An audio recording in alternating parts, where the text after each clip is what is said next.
नमस्कार, आप लोग देख रहे हैं दैनिक सवेरा और नालागढ़ से मैं हूं अजय रतन। आपको बता दें कि हम लोग यहाँ खड़े हैं गुजरहट्टी, जो नालागढ़ से तकरीबन 27-28 किलोमीटर दूर है। कारण ये है कि यहाँ पर जो ये गांव है जहाँ गुजरहट्टी, और सड़क जो है वो अपनी स्थान से जो है वो नीचे की तरफ को खिसक रही है। तकरीबन 1.5 फुट जो 2-2 फुट जो है यहाँ पर बीच में जो है वो गैप आ गया है। और आपको बता दें कि उसकी वजह से 2-3 दुकानें, एक आधे घर जो ऊपर यहाँ पर बने हुए हैं, और ये स्कूल है जो प्राइमरी स्कूल है जहाँ पर तकरीबन 30 से 32 बच्चे जो हैं पढ़ते हैं। आज छुट्टी है लेकिन स्टाफ जो आया हुआ है और सारा जो सामान जो है इस पूरे स्कूल का जो है वो खाली कराया जा रहा है। खाली कराकर किसी सुरक्षित स्थान पर ले जा रहे हैं। कारण ये है कि ये पूरा एरिया जो है वो असुरक्षित जो है वो कहीं ना कहीं घोषित कर दिया गया है, क्योंकि पूरा पहाड़ जो है वो नीचे की तरफ खिसक रहा है। और आपको बता दें कि जिस तरह हम लोग जो रिपोर्टिंग कर रहे हैं, रिपोर्टिंग करते करते हम लोग देख रहे हैं कि कहीं ना कहीं सामान जो है वो कहीं ना कहीं वो जो है वो खिसक रहा है, और ये जो बिल्डिंग जो है नीचे खिसक रही है। और आप देख सकते हैं कि यहाँ से जो है सामान किसी दूसरी जगह जो है वो शिफ्ट करके जा रहे हैं। ये स्कूल का सामान है और कहीं दूसरी जगह जो है वो शिफ्ट कर रहे हैं। उसका कारण यही है कि पूरी बिल्डिंग जो है वो असुरक्षित है, और किसी भी समय अगर भारी बरसात होती है तो ये जो है ये बिल्डिंग खिसक सकती है, टूट सकती है। तो इसी एहतियात से जो है यहाँ से पूरा स्टाफ जो है इसको यहाँ से खाली करके जो है किसी सुरक्षित स्थान पर लेके जा रहे हैं। और यहाँ पर दुकानें जो हैं वो टूट चुकी हैं और लोगों के घर टूट चुके हैं। तो ये बड़ा जो है नुकसान जो है वो ये नालागढ़ एरिया में देखने को मिला है। तीरथ ठाकुर, केंद्राध्यक्ष राजकीय प्राथमिक पाठशाला गुजरहट्टी। तो आज जो है हमारी पाठशाला में आपने देखा होगा कि रात बहुत बारिश होने के कारण पाठशाला का जो बरामदा है उससे आगे बिल्कुल काफ़ी दरारें पड़ चुकी है, और स्कूल पाठशाला की जो नींव है, नींव तक जो है दरारें आ चुकी है। और ये जो कार्यालय का जो कमरे के बाहर नींव देखी हो उसके आगे दरारें आ चुकी है, और 1 फुट तक जो है हमारी जो ये क्या बोलते बरामदा जो है बैठ चुका है। बरामदे के आगे जो कोर्टयार्ड है वो बैठ चुका है, और बहुत बड़ा हो सकता है रात तक जो ज़्यादा कुछ कमरे को भी बिल्डिंग को भी नुकसान हो सकता है। अभी तक तो बिल्डिंग को नुकसान कोई नहीं है। हो सकता है रात तक अगर इसी तरह बारिश होती रही तो हो सकता है रात तक कुछ भी हो सकता है। और इसके बारे में हमने जो स्थानीय पंचायत या हमारे विभागाध्यक्ष जो है BO नालागढ़ को भी सूचित कर दिया गया है। डिप्टी डायरेक्टर साहब का भी मेरे को फ़ोन आया था, उन्होंने बताया कि इसको आप सुरक्षित बच्चों को किसी सुरक्षित जगह पर बैठाएं और पंचायत का सहयोग लें। पंचायत प्रधान जी, रेशमा जी, इनको भी मैंने कॉन्टैक्ट किया और ये मौके पर आए, इन्होंने भी जायज़ा लिया। और यहाँ सभी मेरे स्थानीय पाठशाला जो हमारी साथ में पाठशाला मिडिल स्कूल का सारा स्टाफ ये भी सुबह से साथ में लगा हुआ है। और इनसे हमने आग्रह किया पंचायत वालों से कि कोई सुरक्षित जगह बच्चों के लिए बैठने के लिए दी जाए। तो इन्होंने कम्युनिटी हॉल और अपने पंचायत घर में बच्चों को बैठाने की व्यवस्था करने जा रहे हैं, और हम अभी सामान को शिफ्ट करने जा रहे हैं इसके लिए, क्योंकि आगामी देखो कुछ भी होता है, बारिशों तो लगातार चल रही है। धन्यवाद जी आपका, चलो आए आपको। नमस्कार जी, मैं Anmol Singh Rana, vice president Nalagarh Congress party. आज सुबह जैसे ही बाबा हरदीप सिंह जी MLA जो नालागढ़ के हैं, उनका मुझे फ़ोन आया था कि गुजरहट्टी में कुछ लैंडस्लाइडिंग हुई है।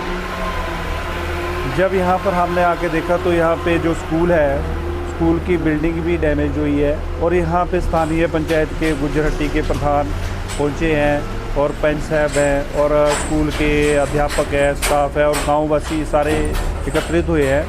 उनकी मौजूदगी में जब हमने यहाँ पे देखा तो यहाँ पे आके सभी मिलकर स्कूल के जो है सामान को शिफ्ट कर रहे हैं। और आज छुट्टी गनीमत थी कि ये छुट्टी का दिन था, नहीं बच्चों के लिए बहुत रिस्क हो सकता था, जिसकी वजह से यहाँ का सामान जो सारा है इन्होंने कम्युनिटी सेंटर और पंचायत के भवन में किया है। क्लासेस वहाँ पे लगाएंगे। पर और साथ ही में इसके साथ एक मकान है, चमन लाल जी है जो हमारे, उनका मकान पूरी तरह से डैमेज हुआ है। दुकानें सी 4 वो सारी डैमेज हो चुकी है। और पिछले 2 साल पहले 2023 में भी यहाँ पे लैंडस्लाइडिंग होने के कारण काफ़ी नुकसान हुआ था, और ये सामने पार डंगा लगा हुआ है जैसा कि प्रधान जी ने भी बताया है। तो ये जो एक आप इस स्थान को ये भी सोच सकते हैं कि ये एक ऐसा प्लेस है जहाँ पे लगातार दूसरी बार आफ्टर 2 ईयर जो है लैंडस्लाइडिंग हुई है और धरती के धंसने की जो खबर आने को आई है। तो ये सारा जो है मैंने अभी तहसीलदार साहब को फ़ोन कर दिया है। तहसीलदार साहब कहते हैं कि जैसे ही उनकी बात पंजैरा के नायब तहसीलदार साहब से होएगी, वो वहाँ यहाँ पे जो भी फौरी राहत होगी, जैसे कि तरपालें वगैरह है, वो भेजने की कोशिश करेंगे। और पटवारी साहब तो आज ही यहाँ पे आके मुआयना कर जाएंगे। उनसे मेरी बात हो चुकी है, क्योंकि हमारी तरफ से जो भी पॉसिबल हो सकता है, बाबा हरदीप सिंह जी की तरफ से जो भी हो सकता है वो तुरंत करेंगे। ऐसा है कि अभी बाबा हरदीप सिंह जी यहाँ पे प्रेजेंट नहीं है, वो आउट ऑफ कंट्री गए हुए हैं किसी काम से, जिसकी वजह से अगर अदरवाइज़ उन्होंने यहाँ पे पहुँचना था हमसे पहले। बट चलो उन्होंने वहाँ रहकर भी अपना जो है हमें संदेश दे दिए थे कि आपने वहाँ पे जाके आना है, जो भी उनको वहाँ पे ज़रूरत है किसी तरह की, वो यहाँ पे उनको मदद देनी है। गुजरहट्टी राजेश्वर गाँव बहाव में श्री चमनलाल पिताजी का नाम श्री लेगराम, जिसका रिहायशी दुकान में भारी वर्षा के कारण जमीन धंसने से मकान और दुकानों में भारी दरारें आई है, जिससे काफ़ी क्षति है। इसका मौका पर जो आंदोलन किया जा रहा है नुकसान का, और इसको नियमानुसार राहत प्रदान तैयार करके राहत प्रदान की जाएगी। स्कूल है, इसके कमरों में भी दरारें आई है। इनसे सामान जो है निकाल कर दूसरे कमरों में सुरक्षित जगह रखा जा रहा है। और पीड़ित चमनलाल को ग्राम बहली में जन घर पंचायत द्वारा निर्मित है, उसमें स्थानांतरित किया जा रहा है। जबकि से 2023 की बरसात में उनको पीड़ित थे, उनको नियमानुसार सहायता उसमें दी गई है। हाँ जी, राहत प्रकरण नियमानुसार तैयार किया जाएगा। पटवारी हल्का के लिए कानूनों के लिए आदेश कर दिए मैंने आज तैयार करेंगे राहत प्रकरण, और उनको नियमानुसार राहत दी जाएगी। श्री चमनलाल जी को सुरक्षित स्थान ग्राम बहरी में जंजगढ़ है, पंचायत द्वारा निर्मित है।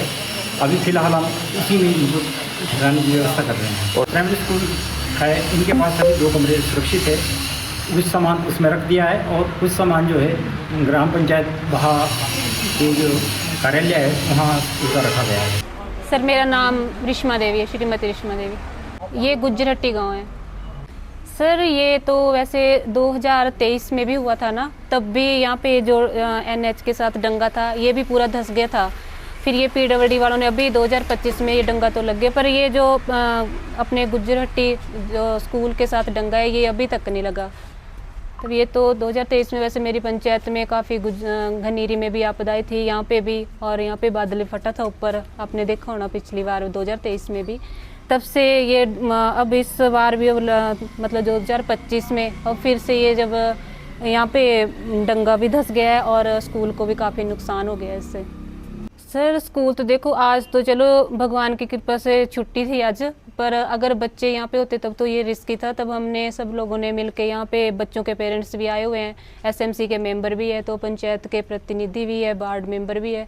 तब हम सब ने मिलकर ये डिसीजन लिया है कि बच्चों को तो फ़िलहाल उनकी बच्चों की सुरक्षा के लिए हम यहाँ पे एक गुजरहट्टी कम्युनिटी सेंटर है, वहाँ पे शिफ्ट कर रहे हैं। 32 है। हाँ जी सर, यहाँ पे जो फर्नीचर का सामान है वो भी हम पंचायत घर में शिफ्ट कर रहे हैं। बाकी बच्चों का देखते हैं, कुछ बच्चे या तो मिडिल स्कूल भी यहाँ पे गुजरहट्टी, या तो कुछ 1-2 क्लासेस वहाँ पे बिठाते हैं, कुछ अपने जो कम्युनिटी सेंटर है वहाँ पे करते हैं। शिवम ठाकुर। और कौन सी जगह है? गुजरहट्टी। ये जी बस हुआ ये ज़्यादा से पहले तो थोड़ी थोड़ी दरारें आई, फिर हमने सोचा चलो कुछ नहीं है। फिर जैसे हम रात में, कल तो कुछ भी नहीं था वैसे, थोड़ी थोड़ी दरारें थी, पर जैसे हम रात को जैसे खाना खुना खाया हमने बोला चलो अब लोग लगाते हैं, चलते हैं घर को। तो जैसे हम लोग लगाने लगे तो एकदम से जगह जो है धंस गई सारी, और जो 2 रूम है वो डैमेज हो गए, और 2 रूम बीच में से दीवारें उनकी गिर गई, और जो 3 रूम तो डैमेज हो चुके हैं सारे, और इधर वाली जगह सारी और ये बिल्डिंग है ये भी डैमेज होने वाली है, सारी गिरने वाली है। बाकी हमें सामान तो सेफ जगह रख दिया है, बाकी हमें सेफ्टी दीजिए है सर, जहाँ की और जगह रहेंगे सामान के लिए भी जगह चाहिए। बाकी फिर जैसे हमने सुबह देखा तो और सिस्टम ख़राब हो गया। फिर चलो प्रशासन का तो हमारे पास कोई भी नहीं आया, फिर भी चलो हमने जैसे तैसे करके सामान को तो हमने बाहर निकाल लिया, लेकिन हमें फिर भी जो सरकार से गुंजाइश है कि जैसे हमें कोई सेफ जगह में स्टे करने के लिए वो दिया जाए। तो जैसे हमने सारी रात पूरी बारिश में रहे, हम पूरी बारिश में भीगते रहे, बाकी सारा देखते रहे, सारा परिवार हमारा जो बाहर रहा। सर दुर्घटना के बारे में ऐसा है जी कि मैं तो हमारा घर वैसे ऊपर पड़ता है, तो मेरे बड़े ब्रदर है चौबन लाल जी, यहाँ रहते हैं और यहाँ अपना दुकान वगैरह काम करते हैं। तो इन्होंने मेरे को फ़ोन किया रात को 8 बजे, यार यहाँ कुछ ज़्यादा स्लाइड हो गया, अब आ जाओ। तो हमारे वहाँ गांव में प्रोग्राम था, वहाँ से आया। फिर रात को यहाँ जब देखा तो ये बहुत जल्दी से ज़मीन जो है नीचे खिसक रही थी और हमारे सामने परले जो हमारे 2 मकान हैं उनकी दीवारें गिर गई और शटर नीचे पड़ गए। तो फिर और भी हमारे गांव वाले जो हमारे साथ के थे वो यहाँ आए और हम सारी रात जो है वो इनके कोई फीलिंग करते रहे, कोई पानी को इधर उधर करते रहे, बट ये कुछ नहीं रुका। और एट लास्ट अब आपने देखा ही होगा, आपने देखा है कि अब तो ये गिरने की कगार पे। और हम सुबह 3 बजे से फिर हमने कहीं से ये दुकान का जो सामान था ये यहाँ से हमारे गांव वाले भी साथ में थे, यहाँ से हमने शिफ्ट करना उधर को शुरू अपने धर्मपाल मामा जी हैं उनके घर में रखा हुआ है टेम्परेरी बेस से। सो अब देखते हैं सर, अब बारिश तो बहुत है, बारिश का तो लगता है कि बारिश नहीं हटेगी, पर अब नुकसान बढ़ता जा रहा है। अब हम ये चाहते हैं कि कोई हमारे लिए रहने के लिए कोई सेफ़ जगह मिल जाए, ताकि जब तक बारिश बारिश नहीं हटती है तो कम से कम रहने के लिए तो जगह मिले कहीं। इससे हमारा 3 भाई है ये, और ये तीनों भाई के जितने भी ये बिल्डिंग थी ये सारी आपने देखी होगी, आपने मौका वैसे देख लिया है, बाकी और भी कि ये बिल्कुल अनसेफ़ है, यहाँ तो कोई रहा नहीं जा सकता। तो अब देखते हैं जहाँ कोई सेफ़ जगह हमारे को प्रशासन या कोई प्रोवाइड कराता है तो वहाँ हम रहने की कोशिश करेंगे। अभी तक नहीं, एक्चुअली हमारे को इतना टाइम नहीं मिला कि हमने प्रशासन को किसी को इन्फॉर्मेशन दी है, लेकिन हमने अपने MLA बाबा हरदीप जी उनसे बात हुई थी, तो उन्होंने बोला आपने घबराना नहीं है, मैं फ़ोन कर देता हूँ कि मैं कहीं बाहर हूँ और आ जाएंगे आपके पास। तो मेरे को लगता है आप ही आया सबसे पहले, आपके कारण सबको इन्फॉर्मेशन मिल ही जाएगी, ठीक है ना। तो प्रशासन अभी तो आया नहीं है कोई नहीं, लेकिन अब आ जाएगा बाद में, तो सर पता नहीं। नालागढ़ से दैनिक सवेरा के लिए अजय रतन।